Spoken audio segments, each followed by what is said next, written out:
প্রথমেই সমগ্র প্রিয় দর্শক বন্ধুদের জানাই নববর্ষের অনেক অনেক শুভেচ্ছা এবং অভিনন্দন। দীর্ঘদিন পর এই 6 রাশির জাতক এবং জাতিকাদের স্বপ্ন পূরণ হবে 1432 বঙ্গাব্দে। দীর্ঘদিন পর এই 6 রাশির জাতক এবং জাতিকারা সুখের চাবিকাঠি পেতে চলেছেন। কোন সেই সৌভাগ্যশালী 6 রাশির ব্যক্তি জানতে ভিডিওটি প্রথম থেকে শেষ পর্যন্ত মনোযোগের সাথে দেখতে থাকুন। ভিডিওটি অবশ্যই আপনি আপনার চন্দ্র রাশি অনুযায়ী দেখবেন। তবে আপনি যদি আপনার চন্দ্র রাশি না জানেন, প্রচলিত নামের রাশি অনুযায়ী দেখুন, তাতেও উপকার পাবেন।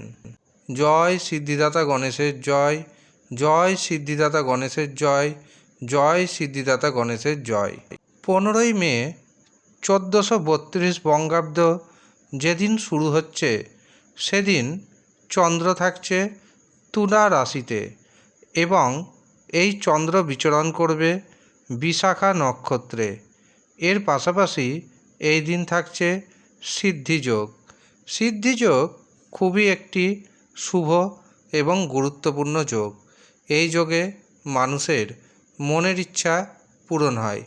দীর্ঘদিনের হয়তো আপনার স্বপ্ন রয়েছে আপনার একটি সাধের বাড়ি হবে, আপনার একটি স্বপ্নের গাড়ি হবে বা সম্পত্তি ক্রয় করবেন। সব কিছু স্বপ্ন পূরণ হবে 1432 বঙ্গাব্দে, যদি আপনি এই 6 রাশির মধ্যে পড়ে যান।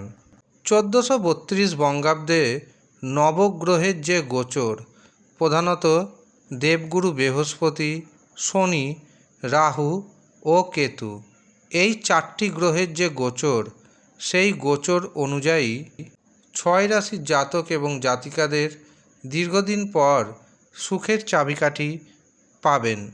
প্রথম যে রাশির নাম পাচ্ছি সেটি হলো বৃষ রাশি।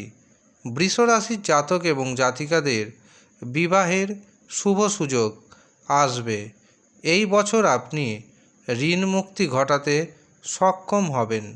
দীর্ঘদিন ধরে যারা একাকী অবস্থায় রয়েছেন, তাদের জীবনে আসবে নতুন প্রেম। যারা ব্যবসা বাণিজ্য করছেন, ব্যবসাতে অর্থনৈতিক উপার্জন আগের থেকে অনেকটাই বাড়বে। তবে এই বছর কাউকে বড় পরিমাণ অর্থ ধার দিবেন না, এমনকি অর্থ ধারও নেবেন না, নচেত সমস্যায় পড়বেন। দ্বিতীয় যে রাশির নাম পাচ্ছি সেটি হলো মিথুন রাশি। মিথুন রাশির জাতক এবং জাতিকাদের দীর্ঘদিন পর আত্মবিশ্বাস ফিরতে চলেছে। শারীরিক সুস্থতা বৃদ্ধি পাবে। আপনার যে মানসিক অশান্তি ছিল, সেই মানসিক অশান্তি অনেকটাই দূর হবে। ইনকাম বাড়বে, ঋণ মুক্তি ঘটাতে পারবেন। এছাড়াও এই বছর সম্পত্তি ক্রয় এবং বিক্রয়ের দারুণ সুযোগ আসতে চলেছে। বিদ্যার্থীদের জন্য সময়টি যথেষ্ট শুভ যাবে। যারা উচ্চশিক্ষা এবং গবেষণা করছেন, তাদের নতুন দিগন্ত উন্মোচিত হবে। তৃতীয় যে রাশির নাম পাচ্ছি সেটি হলো কর্কট রাশি। কর্কট রাশির জাতক এবং জাতিকাদের দীর্ঘদিন পর সুখের চাবিকাঠি পাবেন। দেখবেন আপনার মন এবং মানসিকতা অনেকটাই উন্নত হবে। আপনার মধ্যে যে অভিজ্ঞতা রয়েছে বা দীর্ঘদিন ধরে যে অভিজ্ঞতা সঞ্চয় করেছেন, সেই অভিজ্ঞতাকে যদি কাজে লাগাতে পারেন, তবে নিশ্চিন্তে থাকুন, আপনি যে পেশার ব্যক্তি হন না কেন, উন্নতির চরম শিখরে পৌঁছে যাবেন। এই বছর সম্পত্তি ক্রয় এবং বিক্রয়ের যোগ রয়েছে, পাশাপাশি গাড়ি কেনার যোগ দেখতে পাচ্ছি। যাদের বিবাহের বয়স হয়েছে কিন্তু এখনও বিবাহ হয়নি, তাদের বিবাহের শুভ সুযোগ আসতে চলেছে। চতুর্থ যে রাশির নাম জানাবো সেটি হলো বৃশ্চিক রাশি। বৃশ্চিক রাশির জাতক এবং জাতিকারা সন্তান সুখ পাবেন। যারা উচ্চশিক্ষা করছেন, যারা গবেষণা করছেন, তাদের জন্য সময়টি যথেষ্ট শুভ যাবে। ভাইয়ের সাথে, বোনের সাথে মিত্রতার সম্পর্ক আগের থেকে অনেকটাই মজবুত হবে। এবছর বড় ধরনের যদি কোনো ইনভেস্ট করতে চান তবে তার জন্য সময়টি খুবই শুভ। এর পাশাপাশি এই বছর আপনার ঋণ মুক্তি ঘটবে, হঠাৎ প্রাপ্তিযোগ ঘটবে। পঞ্চম যে রাশির নাম পাচ্ছি সেটি হলো মকর রাশি।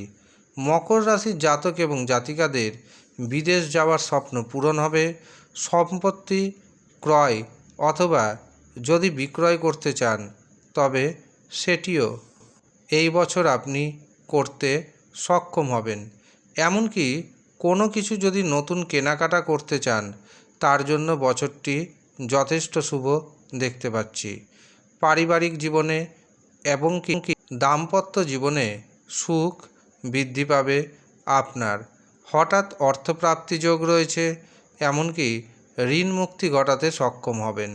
ষষ্ঠ যে রাশির নাম পাচ্ছি সেটি হলো কুম্ভ রাশি।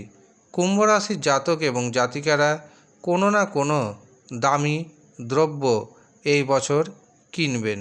সম্পত্তি কেনার যোগ দেখতে পাচ্ছি, তবে দাঁতের এবং মুখের সমস্যা থাকবে। সময় মতো আপনাকে খাওয়া দাওয়া করতে হবে। অর্থভাগ্য যথেষ্ট শুভ। মুখের ভাষায় মধুরতা বজায় রাখুন। এমনকি শ্বশুর বাড়ির সাথে যে সম্পর্ক খারাপ হয়ে গিয়েছিল সেই সম্পর্ক অনেক ঠিকঠাক থাকবে। নারী ঘটিত শত্রুতা কমবে। আপনার বিরুদ্ধে যে মিথ্যা বদনাম ছিল সেই মিথ্যা বদনাম এই বছর ঘুচে যাবে। এই হচ্ছে সৌভাগ্যশালী 6 রাশির ব্যক্তি।